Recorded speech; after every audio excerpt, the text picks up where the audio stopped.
do you have a lot of female friends? Yes. Do you, like, normally, do you ever consider them as potential girlfriends, or automatically you kind of friend zone them, or like, I think, how do they become your friend? Let's just say so that. I think at a younger age, I was very not as careful as I am now. Like, because when you're younger, you do typically do the not being able to be friends with girls properly, right? Because you're young, Because that's the culture. yeah, you're emotional. But once you kind of understand yourself a bit better, right? So I don't like say I meet a person, I'm friend zoning them, right? Because you like, I think guy or girl you meet, there is some level of like, not like sexual attraction, but there is an attraction to a person, right?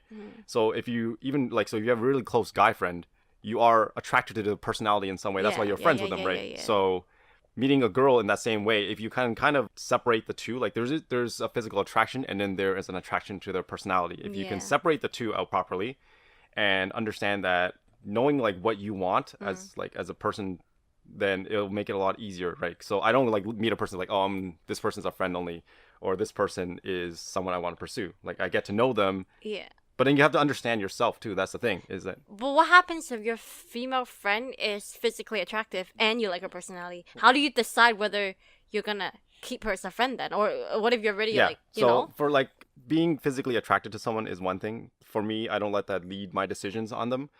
Being attracted to their personality is different than being like emotionally like want to be with them in the relationship, right? So you can be attracted to them by like, oh, they're a fun person to hang out with, or you can be like, oh, I want to spend the rest of my life with this person, right? There's a difference between those level of attractions, and you have to kind of figure that out for yourself, kind of thing, right? And even like at my age now, there's still a process to figure out, right? Like they're like, you meet a person, it's not like, oh, I know this person, I'm attracted to this person in this way. Like, you got to discover things about yourself and the person, right? Yeah. So it's a very like tricky and complex thing to do, but it's kind of like, you just got to think critically about it. For us to be attracted to somebody else, based on their looks and everything like that, it's a very primal animal trait.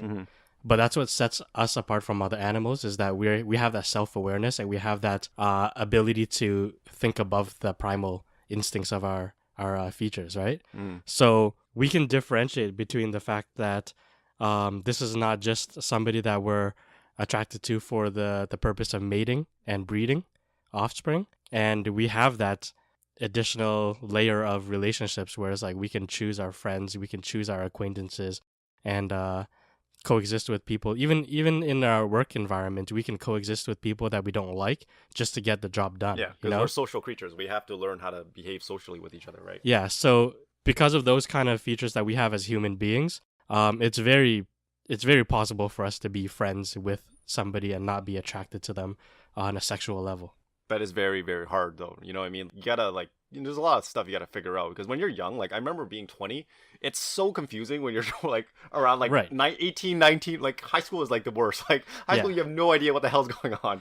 Your emotions are going crazy. The less self-aware you are, the harder it is for you in that sense. If you're very controlled by your emotions and your instincts, then you are going to lean towards that primal side. But if you're very self-aware of how you are as a human being, then it's very, very controllable. I think so too. Oh, for me personally, I personally have a lot of guy friends, but some people would argue with me and say that, oh, I bet like those guys just want to get with you and they can't be your boyfriend. That's why they're just being your friend.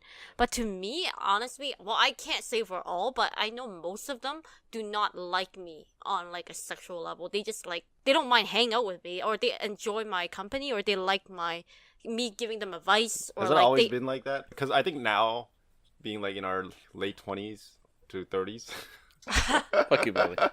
I think it's way different. But let's go back like to an earlier stage, right? Because like we can think about it now. It's all very clear now to us, right? But we gotta think when we're going through puberty, how was it then, right? Like that was a whole different story then. Hey guys, hope you enjoyed listening to this clip. If you want to listen to some other clips from our podcast, click the video on the left. To listen to the full podcast, click the link on the right. And if you would like to subscribe to our channel, click the logo right in the center.